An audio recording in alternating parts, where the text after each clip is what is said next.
नमस्कार दोस्तों, competition academy के यूट्यूब पोर्टल पे आपका स्वागत है। आइए आज हम लोग बात करने जा रहे हैं यूनिकोड की।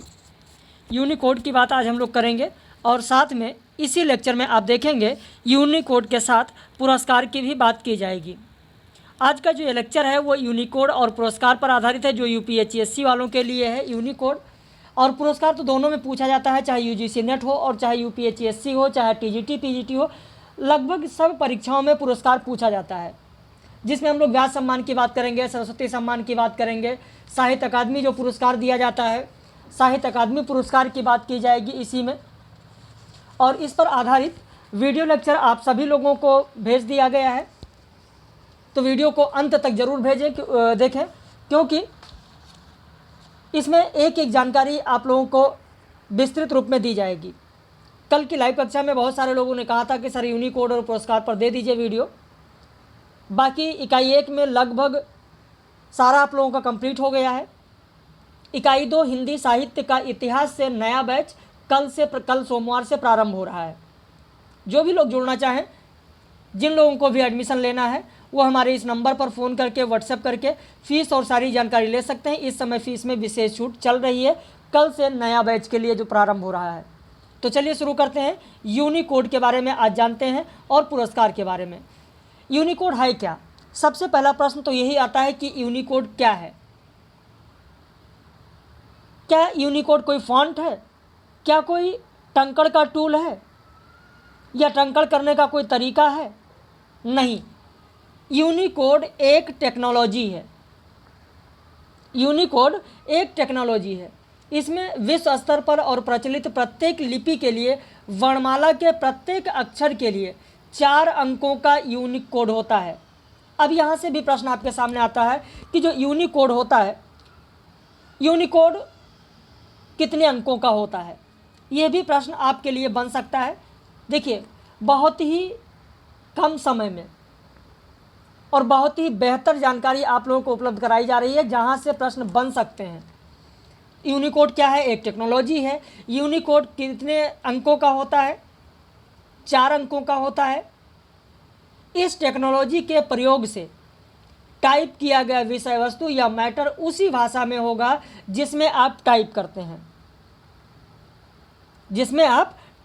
हैं, तो आप कहेंगे सर टाइपिंग का मैटर तो पहले से भी है, लेकिन अब यहाँ पर यूनिकोड क्यों, इसकी क्या ज़रूरत पड़ गई? देखिए, ज़रूरत इसलिए पड़ी क्योंकि वर्तमान में आप देखेंगे तो जो प्रचलित फ़ॉन्ट है जिसमें आप टाइप कर रहे हैं, टंकण हो रहा है, उसमें आप देखेंगे कि वर्तमान में प्रचलित देवनागरी लिपि के फ़ॉन्ट, जैसे आप कृतिदेव देखेंगे, देवलिसिस देखेंगे और अन्य फ़ॉन्ट देखेंगे, जिसमें सिस्टम स्पेसिफिक होने के कारण फ़ॉन्ट जिस सिस्टम में इंस्टॉल होता है, उसी जिस लिपि से संबंधित होता है, उसी में मैटर दिखाई देता है। और अगर उसमें वो फ़ॉन्ट नहीं है तो मैटर आप टाइप करेंगे। टाइप अगर आपने किया होगा तो आपने देखा होगा कि आपने हिंदी में टाइप किया और अगर उसमें वह फ़ॉन्ट नहीं है उपलब्ध, उस लिपि की फ़ॉन्ट उपलब्ध नहीं है, तो अजीब सा लिखा हुआ दिखेगा आपको, एकदम गार्बेज की तरह, कचड़े की तरह, समझ में ही नहीं आएगा आपको कि कैसा लिखा हुआ है। तो इसीलिए यहाँ पर यूनिकोड दिया गया। अगर उसमें फ़ॉन्ट है या नहीं है, फिर भी आप जो भी टाइप करेंगे उसी में, पूरे विश्व में उसी में आप देख सकते हैं। तो ये है यूनिकोड और इसीलिए इसको दिया गया। अगर एक ही फ़ॉन्ट है, जैसे आप देखेंगे एरियल यूनिकोड है, मंगल अक्षर यूनिकोड है, अपराजिता है, ये सारे जो फ़ॉन्ट होते हैं, इन फ़ॉन्ट में, यानी जिस फ़ॉन्ट में आप टाइप करेंगे देवनागरी लिपि के तहत, क्योंकि जो टेक्नोलॉजी है ये किसी भाषा पर आधारित नहीं है, लिपि पर आधारित है, इस चीज़ को ध्यान रखिएगा। यूनिकोड जो है यह टेक्नोलॉजी किसी भाषा पर आधारित नहीं है, बल्कि यूनिकोड टेक्नोलॉजी लिपि पर आधारित है। इस चीज़ को आपको ध्यान रखना है, क्योंकि ऐसा भी प्रश्न पूछा जा सकता है। किस पर आधारित है? तो लिपि पर आधारित है। भाषा और लिपि में अंतर होता है, ये सारी चीज़ें मैंने आप लोगों को पढ़ाया है। आखिर में इस यूनिकोड की विशेषता क्या है? ये भाषाओं का एकीकरण करने का प्रयत्न करता है। इसमें चाहे दाएं से बाएं हो, चाहे बाएं से दाएं लिखी जाने वाली लिपि हो, सभी लिपियां इसमें शामिल हैं यूनिकोड में। यूनिकोड स्टैंडर्ड एक 16 बिट का एन्कोडिंग मानक है। यहाँ से भी प्रश्न बनता है कि यूनिकोड स्टैंडर्ड कितने बिट का होता है, तो 16 बिट का होता है। यूनिकोड मानक एक सार्वभौमिक अक्षर एन्कोडिंग मानक है, जिसका प्रयोग आप देखेंगे तो कंप्यूटर प्रोसेसिंग के लिए टेक्स्ट के निरूपण में किया जाता है। यूनिकोड मानक दुनिया की लिखित भाषाओं के लिए सभी प्रयुक्त अक्षरों की एन्कोडिंग की क्षमता रखता है। जो यूनिकोड फॉन्ट है यह प्लेटफॉर्म इंडिपेंडेंट होता है। ये इंडिपेंडेंट होता है। आप देखेंगे यूनिकोड फॉन्ट अपने मोबाइल में भी प्रयुक्त कर सकते हैं बगैर किसी कठिनाई के। आप इससे ईमेल भेज सकते हैं, इंटरनेट पर इसे खोजा जा सकता है, वेब सर्च इंजन जितने हैं वहाँ पर भी यूनिकोड का प्रयोग होता है। लेकिन कुछ स्पेशल कंप्यूटर के विंडोज़ हैं जिन पर यह टेक्नोलॉजी काम नहीं करती है। जैसे आप देखेंगे तो कंप्यूटर के विंडो 95 है, विंडो 98 है, विंडो 2000 है, इसमें यह टेक्नोलॉजी काम नहीं करता है। यहाँ से भी प्रश्न पूछा जा सकता है कि यूनिकोड कंप्यूटर के किस विंडो में काम नहीं करेगा, तो आपका उत्तर होगा 95, 98, 2000, इसमें यूनिकोड टेक्नोलॉजी काम नहीं करती है। यूनिकोड टेक्नोलॉजी में आप देखेंगे कि एक ही कोई दस्तावेज है, कोई मैटर है, एक ही दस्तावेज में अनेक भाषाओं के टेक्स्ट संबंधित लिपियों में आप लिख सकते हैं। टेक्स्ट को केवल एक निश्चित तरीके से संस्कारित करने की आवश्यकता होती है, जिससे कम खर्च में आप कर सकते हैं। किसी भी भाषा का टेक्स्ट पूरे संसार में बिना गार्बेज हुए देखा जा सकता है। इसके अलावा GISTOT टाइपिंग एक सॉफ्टवेयर है। ये एक सॉफ्टवेयर है, ध्यान रखना। GISTOT टाइपिंग एक सॉफ्टवेयर है जो कि सीडैक द्वारा बनाया गया है। यह भी प्रश्न पूछा जा सकता है कि GISTOT टाइपिंग सॉफ्टवेयर किसके द्वारा बनाया गया, तो सीडैक के द्वारा बनाया गया। अब आप कहेंगे कि इससे यूनिकोड का क्या संबंध है, तो यह जो GISTOT टाइपिंग एक सॉफ्टवेयर है, यह सॉफ्टवेयर यूनिकोड डाटा को MS विंडो की सहायता से प्रोसेस करता है। किसके सहायता से, तो MS विंडो की सहायता से यह प्रोसेस करता है। GISTOT को आप इंस्टॉल कर सकते हैं। उसके अलावा अगर टाइपिंग की बात करें तो हिंदी टाइपिंग कीबोर्ड का जो चयन होता है उसमें आप देखेंगे रेमिंगटन लेआउट ले सकते हैं और गोदरेज टाइप लेआउट ले सकते हैं, देवनागरी इनक्रिप्ट लेआउट ले सकते हैं, फोनेटिक टाइप लेआउट ले सकते हैं। तो ये बहुत सारे टाइपिंग के फॉन्ट हैं जिन्हें आप ले सकते हैं। यूनिकोड निम्न कार्यों को आसानी से कर सकता है। किस कार्य को, तो यहाँ पर आप देखेंगे कि यूनिकोड फॉन्ट को हिंदी वर्णमाला के अनुसार व्यवस्थित कर सकता है, उसमें परिवर्तन कर सकता है, डाटा को परस्पर यूनिकोड के द्वारा बदला जा सकता है, 3 प्रकार के बोर्ड लेआउट प्रदान करता है, इनस्क्रिप्ट, फोनेटिक और टाइपराइटर। यूनिकोड, यहाँ से प्रश्न बन सकता है कि यूनिकोड कितने प्रकार के कीबोर्ड लेआउट प्रदान करता है, तो आपका उत्तर होगा 3 कौन कौन से, 1 2 3 4 करके भी पूछा जा सकता है। तो अगर 1 2 3 4 करके पूछा जाए तो वो आपके स्क्रीन पर दिख रहा है, आपने देखा। इनस्क्रिप्ट, फोनेटिक और टाइपराइटर, ये 3 प्रकार का है। डाटा को पुनः उपयोगी हेतु बनाना, यह भी काम आप देखेंगे तो यूनिकोड का है। TDIL कन्वर्टर द्वारा किसी फाइल को यूनिकोड फॉन्ट फाइल में बदला जा सकता है। किसके द्वारा, यहाँ एक एक लाइन के जो प्रश्न पूछे जाते हैं, एक एक जो तथ्य है वो सारी चीज़ें आपको बताई जा रही हैं। TDIL कन्वर्टर के द्वारा किसी फाइल को यूनिकोड फॉन्ट फाइल में बदला जा सकता है। यूनिकोड का प्रयोग इंटरनेट के विभिन्न एप्लीकेशन पर किया जा सकता है। जैसे यूनिकोड का प्रयोग आप गूगल पर कर सकते हैं, ट्विटर पर कर सकते हैं, ईमेल भेज सकते हैं। जो GIST OT टाइपिंग टूल्स आपने देखा जो सीडेक कंपनी के द्वारा दिया जाता है, वो भारत सरकार द्वारा विकसित की गई यूनिकोड टेक्नोलॉजी है जो सीडेक द्वारा प्रदान की जाती है। GIST OT टाइपिंग टूल, यहां से भी प्रश्न आपके लिए बन सकता है कि भारत सरकार द्वारा विकसित की गई यूनिकोड टेक्नोलॉजी का नाम क्या है। तो ध्यान रखें, GIST OT टाइपिंग टूल जो है जो सीडेक कंपनी द्वारा दिया जाता है, यह भारत सरकार द्वारा विकसित किया गया यूनिकोड टेक्नोलॉजी है। वहीं माइक्रोसॉफ्ट कॉरपोरेशन के द्वारा विकसित की गई यूनिकोड टेक्नोलॉजी है INDIC इनपुट टेक्नोलॉजी, यानी इंडिक इनपुट टेक्नोलॉजी। गूगल द्वारा विकसित किया गया यूनिकोड टेक्नोलॉजी कौन सा है? तो Google input tools. Unicode technology द्वारा बाय डिफ़ॉल्ट फॉन्ट सेट होता है और वो होता है मंगल फॉन्ट। ये बहुत ही महत्वपूर्ण है। यूनिकोड टेक्नोलॉजी द्वारा बाय डिफ़ॉल्ट फॉन्ट सेट जो होता है वो होता है मंगल। वहीं माइक्रोसॉफ्ट कॉरपोरेशन द्वारा विकसित यूनिकोड जो कन्वर्टर हैं वो कौन कौन से हैं? तो 3 हैं। TVIL data converter version 2, version 3 और वर्जन 4। ये माइक्रोसॉफ्ट कॉरपोरेशन द्वारा विकसित यूनिकोड कन्वर्टर हैं और इससे भी परीक्षा में प्रश्न पूछा जा सकता है। इसको भी आपको ध्यान में रखना है कि 3 कौन कौन से हैं।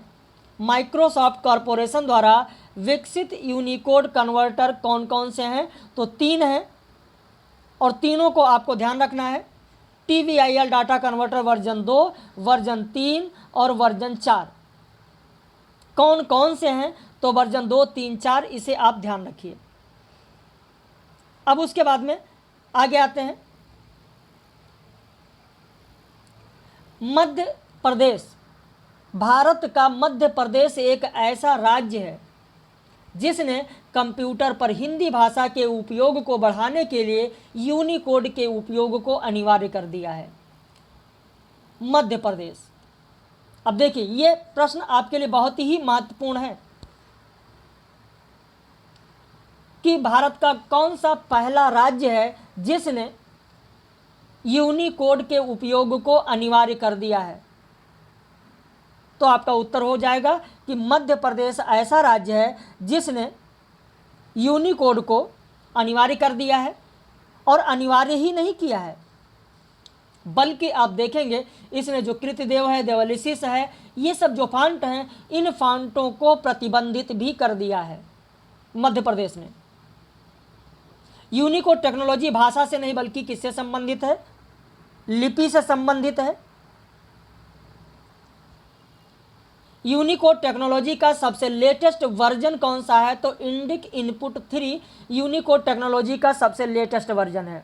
तो बाकी यूनिकोड के बारे में बहुत ज़्यादा कुछ नहीं है, बस जितनी चीज़ें यूनिकोड से प्रश्न पूछा जा सकता है या जितनी चीज़ें हैं वो मैंने आपको करा दिया। इससे ज़्यादा यूनिकोड से प्रश्न नहीं बन सकते हैं। अब इसके बाद में इससे आगे हम लोग जो बात करेंगे वो करेंगे पुरस्कार की। सबसे पहले बात करेंगे ज्ञानपीठ पुरस्कार की।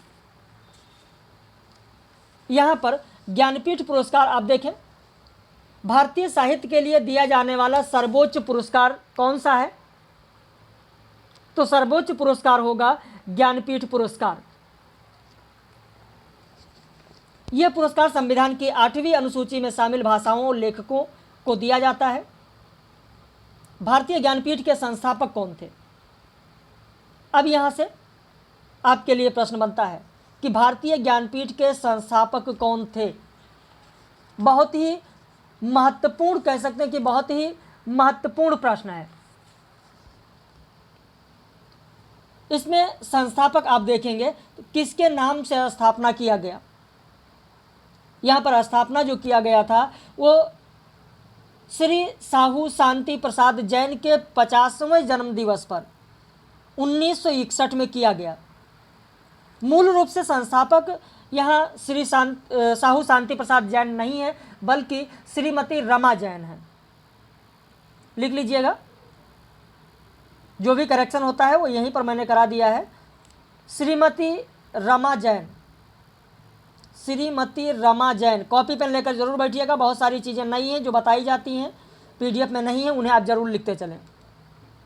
भारतीय ज्ञानपीठ के संस्थापक अध्यक्ष श्रीमती रमा जैन है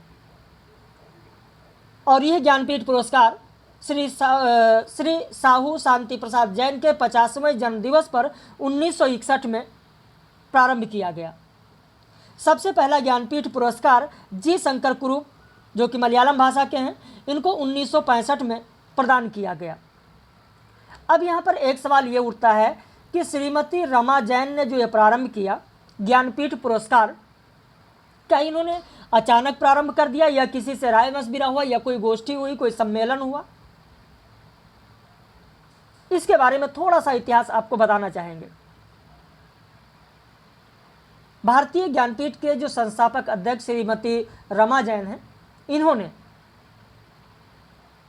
एक न्यास बनाया। न्यास की गोष्ठी में यह प्रस्ताव रखा कि मैं भारतीय ज्ञानपीठ प्रारंभ करना चाहती हूं साहू शांति प्रसाद जैन के 50वें जन्मदिवस पर। लगभग इस गोष्ठी में 300 साहित्यकार थे, भिन्न भिन्न भाषाओं के लगभग 300 साहित्यकार थे और इस गोष्ठी के 2 सत्र हुए और उन दोनों सत्रों में मिलाकर यह निर्णय लिया गया कि ठीक है, प्रारंभ किया जा सकता है। जो पहला सत्र था, उस पहले सत्र के अध्यक्ष थे डॉक्टर वी राघवन। अगर आप लिखना चाहें तो लिख लें, doctor V Raghavan. Doctor V Raghavan पहले सत्र के अध्यक्ष थे और दूसरे सत्र की अध्यक्षता भगवती चरण वर्मा ने किया था। पहले सत्र की अध्यक्षता डॉक्टर वी राघवन ने किया और दूसरे सत्र की अध्यक्षता भगवती चरण वर्मा ने किया। कॉपी पेन है ना आप लोगों के पास? जरूर लिख लीजिए। ये वीडियो पब्लिश वीडियो है और जितने भी हमारे व्यूवर्स हैं जो यूपीएचएससी के लिए लगे हुए हैं, जो यूजी नेट के लिए लगे हैं, टीजीटी पीजीटी या अन्य हिंदी की होने वाली परीक्षाओं के लिए लगे हैं, वीडियो को अंत तक देखिएगा। जितने पुरस्कार हैं, जितने महत्वपूर्ण तथ्य हैं, वो सारी चीज़ बताई जा रही हैं। कॉपी पेन नहीं है तो वीडियो को रोक दीजिए और कॉपी पेन उठा लीजिए, फिर वीडियो देखिए, ताकि जो भी चीज़ें बताई जाएँ उन्हें आप लिख सकें। हर जगह आपको ये जानकारी नहीं उपलब्ध हो पाएगी। तो 2 सत्र हुए। पहले सत्र की अध्यक्षता डॉक्टर वी राघवन ने किया और दूसरे सत्र की अध्यक्षता भगवती चरण वर्मा ने किया। जबकि इस सत्र का जो संचालन था, वो संचालन कौन कर रहे थे? धर्मवीर भारती कर रहे थे। संचालक धर्मवीर भारती। पहले सत्र की अध्यक्षता डॉक्टर वी राघवन, दूसरे सत्र की अध्यक्षता भगवती चरण वर्मा। क्लियर है आप लोग? चलिए आगे बढ़ते हैं। तो प्रारंभ जब किया गया तो उस समय प्रारंभ में आप देखेंगे कि पहले 1 लाख रुपए और वाग्देवी की कांस्य प्रतिमा दी जाती थी। जब प्रारंभ किया गया 1965 में जब जी शंकर कुरूप को दिया गया तो इनको मात्र 1 लाख रुपए मिला था। बाद में 5 लाख हुआ, 7 लाख हुआ और वर्तमान में जो है वो 11 लाख रुपए और कांस्य प्रतिमा दी जाती है वाग्देवी की। अभी तक जो पुरस्कार दिए गए, आप देखेंगे कि ज्ञानपीठ पुरस्कार जो अभी तक दिया गया है, वो ज्ञानपीठ पुरस्कार किसे किसे दिया गया है?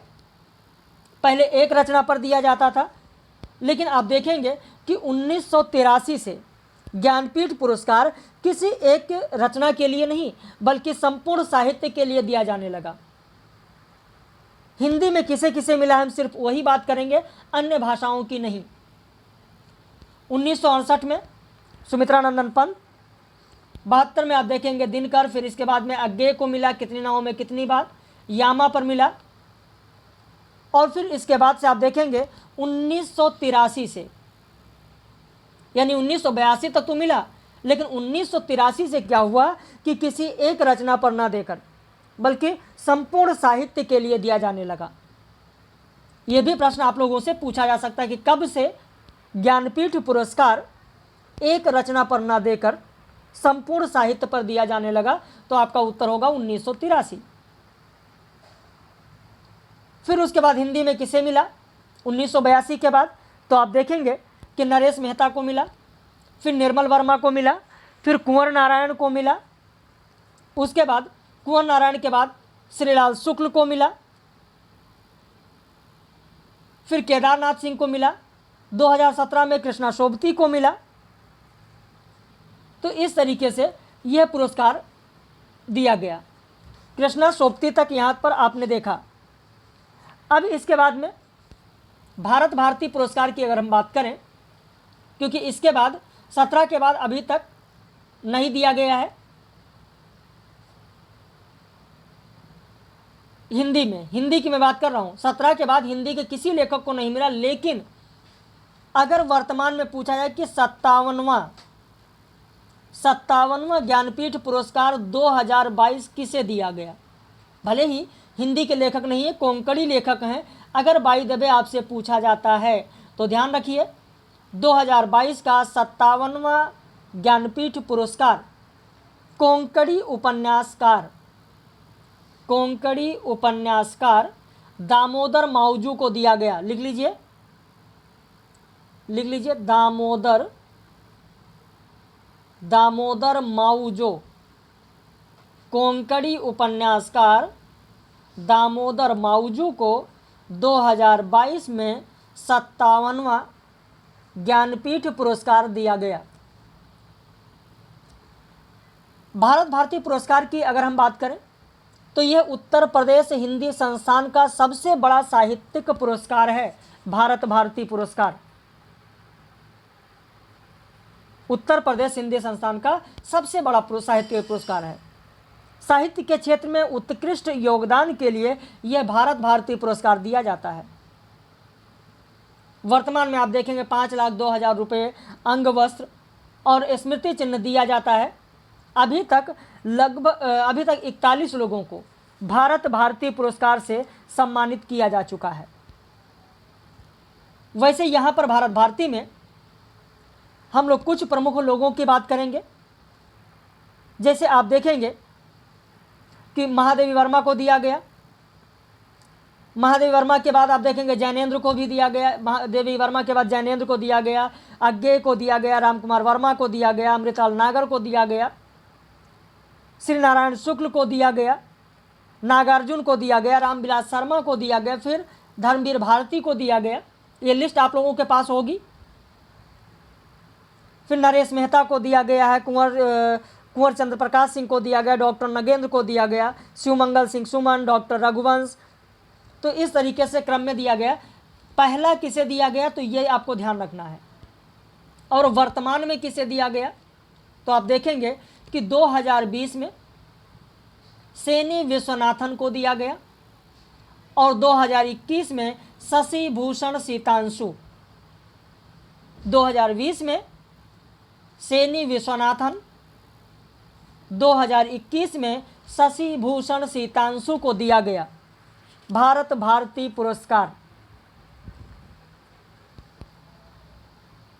भारत भारती पुरस्कार वैसे 2019 का भी लिख लीजिए, बहुत लोगों के पास पुरानी जो किताबें हैं वहाँ नहीं मिलेगा। डॉक्टर सूर्यवाला को मिला है, उषा किरण को 2018 में मिला है। तो यहाँ पर 2-3 प्रारंभ का आपको ध्यान रखना है और अंतिम का आपको ध्यान रखना है। क्लियर है आप लोग?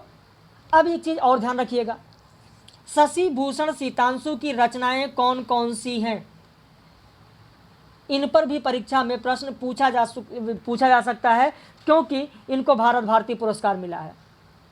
या सोनी विश्वनाथन की रचनाएं कौन सी हैं, इन पर भी प्रश्न पूछा जा सकता है। डॉक्टर सूर्यवाला की कौन कौन सी रचनाएं हैं, इन पर प्रश्न पूछा जा चुका है। उषा किरण की रचनाओं पर प्रश्न पूछा जा चुका है। तो इसलिए सेनी विश्वनाथन और शशि भूषण सीतांशु को आप जरूर ध्यान रखिएगा। अब उसके बाद आगे बात कर लेते हैं मंगला प्रसाद पारितोषिक पुरस्कार, जो कि वर्तमान में बंद हो चुका है। अब यह पुरस्कार नहीं दिया जाता है, 2007 में ही इसे बंद कर दिया गया था। साहित्य के क्षेत्र में दिया जाता है स्थापना इसका 1928 में हुआ। पुरुषोत्तम दास टंडन के द्वारा प्रथम पुरस्कार वियोगी हरि को दिया गया वीर सतसई के लिए।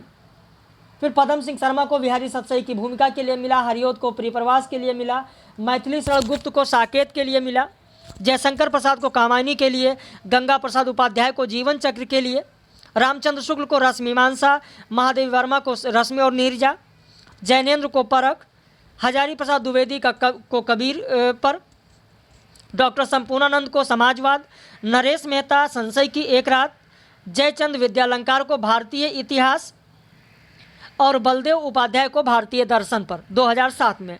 2007 से बंद कर दिया गया। ये मंगला प्रसाद काशी के थे और ये जो पुरस्कार दिया जाता था मंगला प्रसाद पारितोषिक पुरस्कार, ये साहित्य सम्मेलन के माध्यम से साहित्य के क्षेत्र में विशेष योगदान के लिए दिया जाता था। अब इसके बाद में मूर्ति देवी पुरस्कार की अगर हम लोग बात करें, मूर्ति देवी पुरस्कार, तो आप देखेंगे कि मूर्ति देवी पुरस्कार भारतीय ज्ञानपीठ संस्था द्वारा ही दिया जाता है। 1961 में इसकी भी स्थापना हुई। प्रथम पुरस्कार 1983 में C.K. नागराज राव को दिया गया। प्रथम हिंदी भाषा के साहित्यकार 1984 में वीरेंद्र कुमार को दिया गया। यानी पहला हिंदी के लेखक कौन हैं जिन्हें मूर्ति देवी पुरस्कार दिया गया, तो वीरेंद्र कुमार को दिया गया।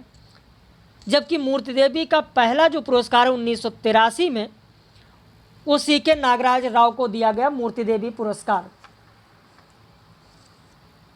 हिंदी में किसे किसे दिया गया, तो वीरेंद्र कुमार को दिया गया, विष्णु प्रभाकर, विद्यानिवास मिश्र, मुनि श्री नागराज, कुबेरनाथ राय, श्यामचरण दुबे, निर्मल वर्मा, गोविंद चंद पांडे, राममूर्ति त्रिपाठी, यशदेव वत्सल, कल्याणमल लोढ़ा, डॉक्टर राममूर्ति शर्मा, कृष्ण बिहारी मिश्र, गुलाब कोठारी, विश्वनाथ त्रिपाठी और वर्तमान में विश्वनाथ प्रसाद तिवारी को मूर्ति देवी पुरस्कार दिया गया है।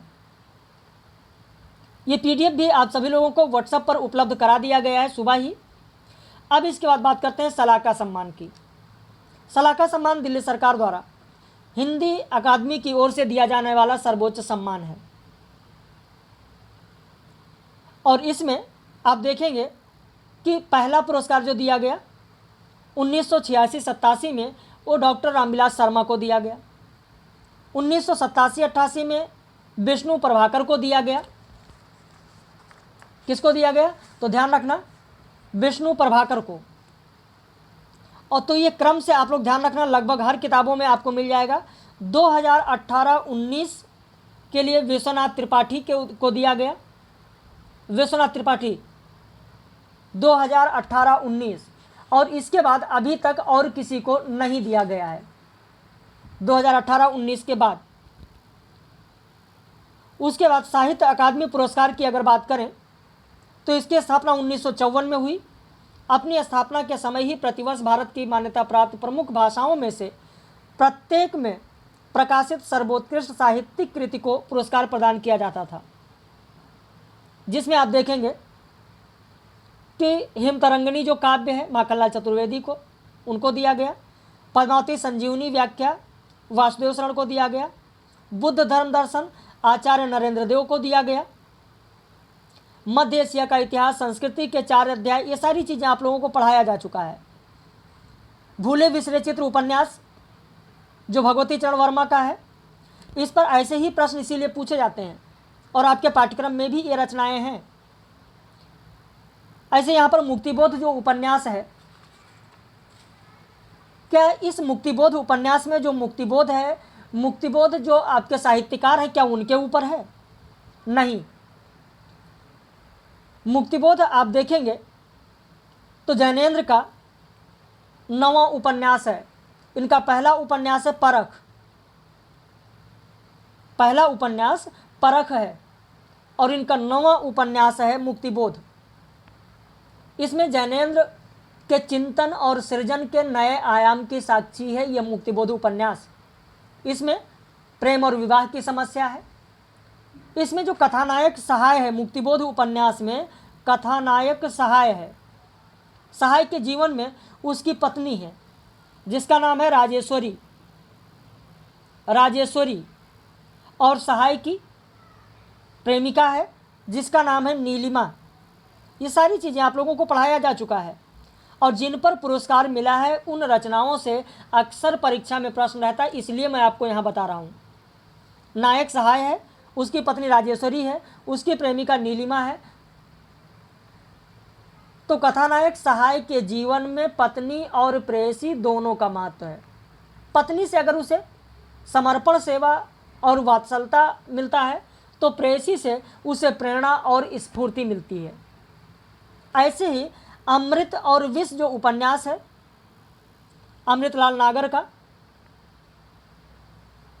ये आप देखेंगे कि अमृतलाल नागर का यह 5वां उपन्यास है, जबकि अमृतलाल नागर का पहला उपन्यास महाकाल है, जो कि वर्तमान में आप देखेंगे महाकाल का नाम बदल दिया गया है। भूख नाम से बाद में प्रकाशित हुआ है, वर्तमान में भूख नाम से ही आपको मिलेगा। पहला उपन्यास जो अमृतलाल नागर का है, जबकि अमृत और विष इनका 5वां उपन्यास है। देखिए, नागर जी एक उपन्यासकार अरविंद शंकर की कल्पना करते हैं। अमृत और विष में मुख्य पात्र कौन सा है, किसकी कल्पना की गई है, किस उपन्यासकार की कल्पना की गई है? तो अरविंद शंकर, ध्यान रखना, अरविंद शंकर की कल्पना करते हैं, जो कि एक मध्य वर्ग का साधारण गृहस्थ है। उसकी पत्नी माया है जो उसे पूरा सहयोग देती है, लेकिन बेटी और बेटा उसे निराश करते हैं। अरविंद शंकर बहुत परेशान होता है, वर्तमान की उलझन में रहता है और फिर स्वप्न में खो जाता है।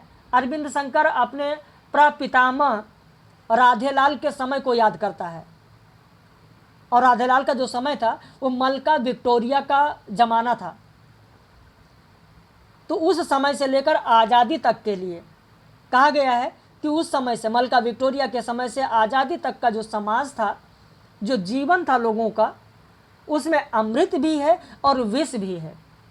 उसी समाज को चित्रित किया गया है और उसी चित्रण में आया कि इसमें अमृत भी है और विष भी है, और वही शीर्षक दिया गया, अमृत और विष। रामविलास शर्मा ने भी कहा है कि समाज मंथन में सभी विष ही ज़्यादा प्रकट हो रहा है, किंतु अमृत का नितांत अभाव नहीं है, ये रामविलास शर्मा ने कहा। बाकी आप देखेंगे कि दो चट्टानें हैं, राग दरबारी है, राग दरबारी भी आपके पाठ्यक्रम में है। निराला की साहित्य साधना, ये भी आपको पढ़ाया जा चुका। कविता के नए प्रतिमान, बुनी हुई रस्सी, बुनी हुई रस्सी से एक बहुत ही महत्वपूर्ण कथन है जो मैंने आप लोगों को पढ़ाया है कि मैंने जिस भाषा को दुलारा था उसे उस संग्रह के माध्यम से मुकुट पहना रहा हूँ। ये बुनी हुई रस्सी के भूमिका में आपको मिलेगा।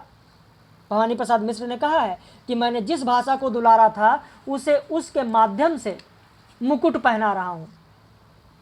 उसके अलावा हजारी प्रसाद द्विवेदी का जो आलोक पर्व है, आलोक पर्व में आप देखेंगे प्रश्न पूछा जाता है कि आलोक पर्व में कुल कितने निबंध संकलित हैं, तो 14 निबंध संकलित हैं।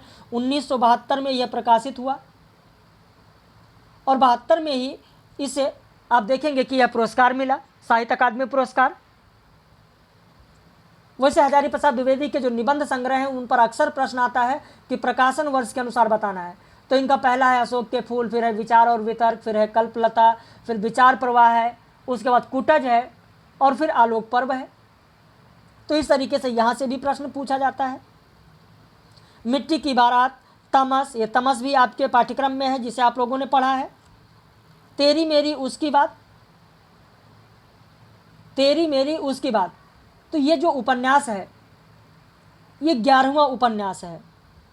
यशपाल का ये 11वां उपन्यास है, तेरी मेरी उसकी बात। इनका पहला उपन्यास है दादा कामरेड, नाम सुना होगा, मैंने एक एक चीज़ तो आप लोगों को पढ़ाया ही है।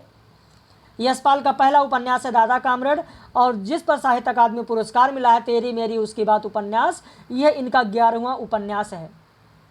अंतिम उपन्यास भी इसको कहा जाता है।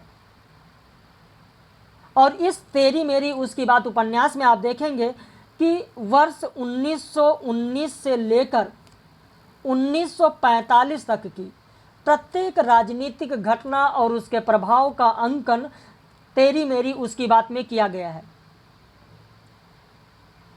इसमें ईश्वर और धर्म जैसे आध्यात्मिक प्रश्नों को भी उठाया गया है। जो ईश्वर और धर्म जैसे आध्यात्मिक प्रश्न को उठाया गया, इन सब पर जो कहलवाया गया है वो इसमें मुख्य पात्र जो हैं रतन लाल सेठ, रतनलाल सेठ, रतनलाल सेठ से कहलवाया गया है। रतनलाल सेठ कहते हैं कि वास्तव में सब मजहब एक से हैं।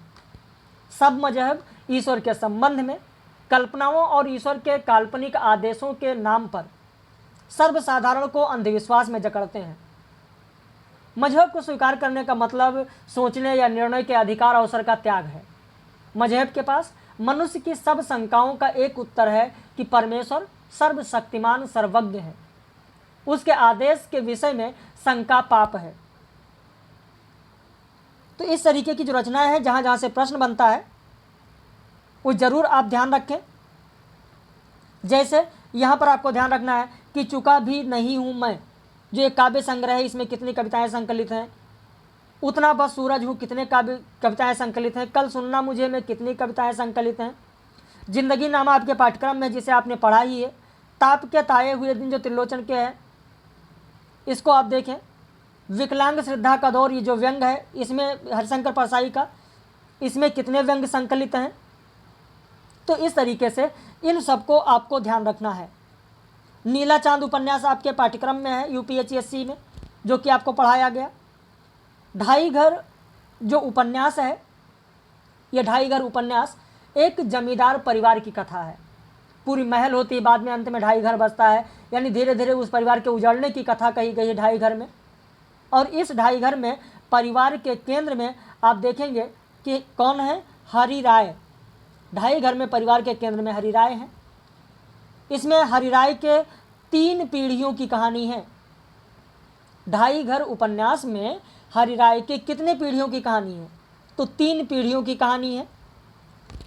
तो इस तरीके से किसमें क्या कहानी है, ये सारी चीज़ें आपको ध्यान रखना है।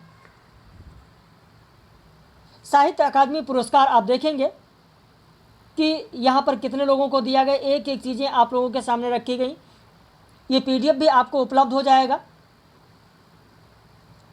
साहित्य अकादमी पुरस्कार में आप देखें कि 2019, अब यहाँ पर कॉपी पेन की आपको ज़रूरत पड़ेगी। 64वां आप देखते हैं कि छीलते हुए अपने को नंदकिशोर आचार्य को 2019 में साहित्य अकादमी पुरस्कार दिया गया। वहीं 2020 में किसे दिया गया, 2021 में किसे दिया गया, ये 2 पॉइंट आपको यहाँ पर लिखना है। यानी 65 और 66। एक कविता है टोकरी में दिगंत, टोकरी में दिगंत लिख लीजिए। टोकरी में दिगंत कविता, टोकरी में दिगंत कविता अनामिका का है। अनामिका ये दिया गया 2020 में। सम्राट अशोक, सम्राट अशोक, कॉपी पेन है तो जरूर लिख लीजिए। मैंने पहले ही कहा है कि कॉपी पेन लेकर बैठें। सम्राट अशोक नाटक है। ये किसका नाटक है बताएंगे? जिस पर साहित्य अकादमी पुरस्कार 2021 में दिया गया, सम्राट अशोक नाटक पर। यह नाटक किसका है नहीं पता तो लिख लीजिए, दया प्रकाश सिन्हा। दया प्रकाश सिन्हा, दया प्रकाश सिन्हा। इस पर साहित्य अकादमी पुरस्कार 2021 में सम्राट अशोक नाटक पर दया प्रकाश सिन्हा को दिया गया। तो 2019 तक यहाँ था। 2020 2021 में ध्यान रखें। अनामिका की रचनाओं को ध्यान रखना, दया प्रकाश सिन्हा की रचनाओं को ध्यान रखना। यानी वर्तमान में जो पुरस्कार दिए गए या जो अंतिम पुरस्कार दिए गए हैं, उन पर आधारित प्रश्न पूछे जाते हैं। लगभग हर परीक्षाओं में आपको देखने को मिलेगा, तो इसे जरूर ध्यान रखना। अब उसके बाद बात कर लेते हैं व्यास सम्मान की। व्यास सम्मान भारतीय साहित्य के लिए दिया जाने वाला ज्ञानपीठ पुरस्कार के बाद दूसरा सबसे बड़ा साहित्य सम्मान है। यह 1991 में के बिरला फाउंडेशन ने आरंभ किया। इसमें 3.5 लाख रुपए नगद, प्रशस्ति पत्र और स्मृति चिन्ह प्रदान किया जाता है। इसमें आप देखेंगे कि भारत के भाषा परिवार और हिंदी के लिए रामविलास शर्मा को दिया गया। नीला चांद उपन्यास शिव प्रसाद सिंह, मैं वक्त के हूँ सामने काव्य गिरिराज माथुर को, सपना अभी भी काव्य धर्मवीर भारती, आत्मजयी कुंवर नारायण, हिंदी साहित्य और संवेदना का विकास रामस्वरूप चतुर्वेदी, उत्तर कबीर तथा अन्य कविताएं केदारनाथ सिंह। तो इस तरीके से पूरा क्रम है और जहां तक मुझे उम्मीद है कि आप लोगों के पास ये सारी चीज़ें होंगी और अक्सर परीक्षा में आप देखेंगे कि जिन पर पुरस्कार हुआ है उनसे प्रश्न जरूर पूछा गया है। भाई 5 आंगनों वाला घर उपन्यास किसका है, कई बार परीक्षा में पूछा गया। विश्रामपुर का संत उपन्यास किसका है, कई बार परीक्षाओं में पूछा गया। पहला गिरमिटिया किसके ऊपर आधारित है, इस तरीके से प्रश्न पूछा गया। आवा उपन्यास पूछा गया, कठगुलाब पूछा गया, कथा सतीसर पूछा गया, कविता का अर्थात आलोचना जो रचना है किसकी है, समय सरगम पूछा गया। एक कहानी यह भी आपके पाठ्यक्रम में है, इन्हीं हथियारों से किसकी रचना है। तो इस तरीके से जिन भी रचनाओं पर आप देखेंगे कि जिन भी रचनाओं पर पुरस्कार दिया गया उन पर अक्सर परीक्षा में प्रश्न पूछा गया है। तो 2019 तक यहाँ पर दिया गया है, 2020 और 2021 का आपको लिखना है, 2020 और 2021 यानी 30 और 31 ये आपको लिखना है। 30 और 31 यहाँ पर जो पहला है, जैसे मैंने पहला आपको बताया कि ये पहला आपको ध्यान रखना, ये देखिए पहला जो दिया गया वो पहला आपको ध्यान रखना है। पहला जब आपको ध्यान रहेगा तो उसी हिसाब से आप आगे बढ़ पाएंगे कि पहला किसे दिया गया। ध्यान रखिएगा, पहला भारत के भाषा परिवार और हिंदी डॉक्टर रामविलास शर्मा को दिया गया। और 2019 का पता है, 2020 का लिखें। 2020 में यानी 30वां पाटिलपुत्र की सामग्री लिख लें। पाटिलपुत्र की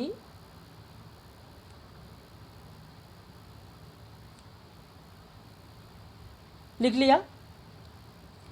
ये पाटिलपुत्र की जो महारानी है वो कौन है, ये रचना किसकी है, लिख लीजिए। प्रोफेसर शरद पगारे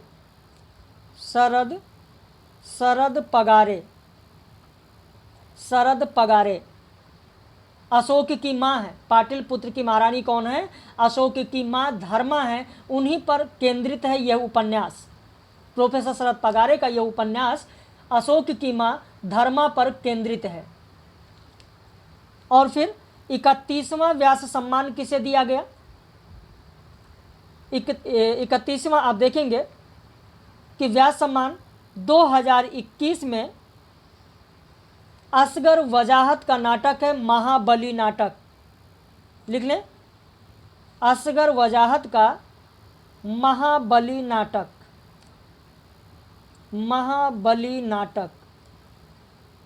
असगर वजाहत लिख लें, असगर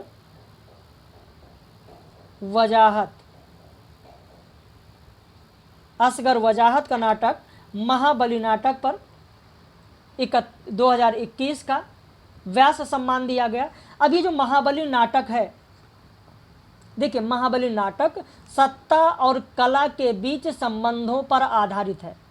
सत्ता और कला, जो मैंने कहा, सत्ता अर्थात किसकी बात की जाएगी महाबली नाटक में, तो सत्ता के तहत हैं अकबर, सम्राट अकबर। और जो कला की बात मैंने की, कला में कौन है, कला के प्रति कौन आएगा यहाँ, तो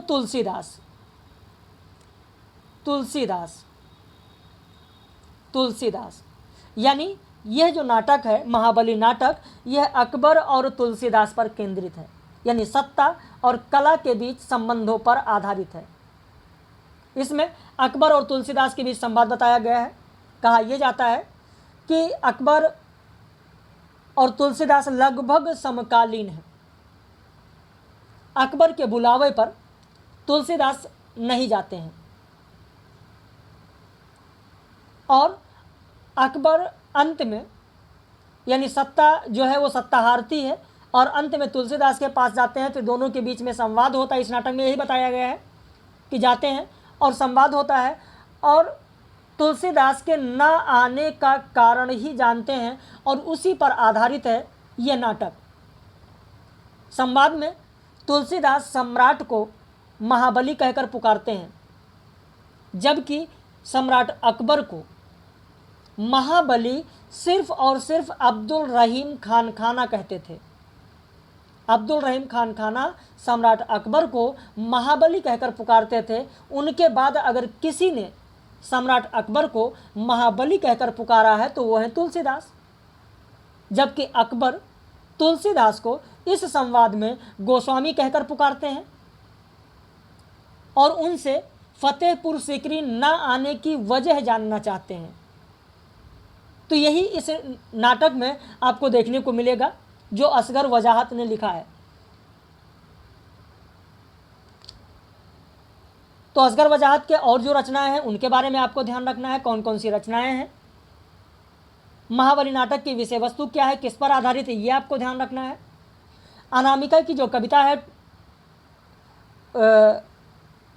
अनामिका नहीं, ये जो इनसे पहले दिया गया प्रोफेसर शरद पगारे का जो दिया गया जो उपन्यास है पाटलिपुत्र की सामग्री, जिसमें अशोक की मां धर्मा पर जो केंद्रित है, तो प्रोफेसर शरद पगारे के बारे में आपको ध्यान रखना है और महाबली नाटक आपको ध्यान में रखना है।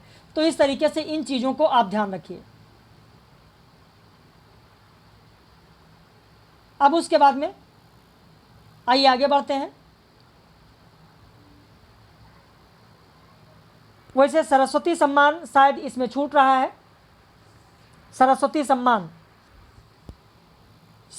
सम्मान शायद इसमें छूट रहा है। उसके बारे में अगर आप लिखना चाहें तो लिख लें।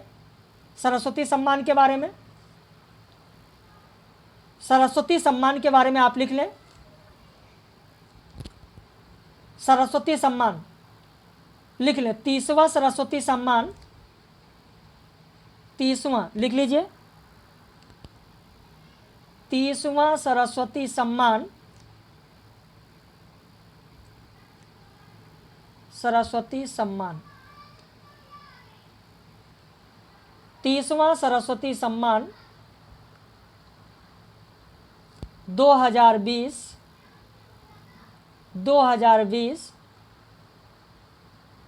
मराठी लेखक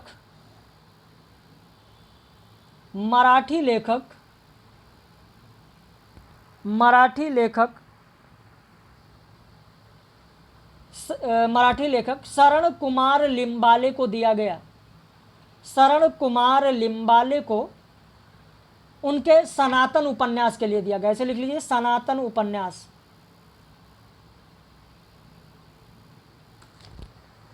सनातन उपन्यास के लिए दिया गया। सनातन उपन्यास के लिए दिया गया। सनातन उपन्यास के लिए दिया गया।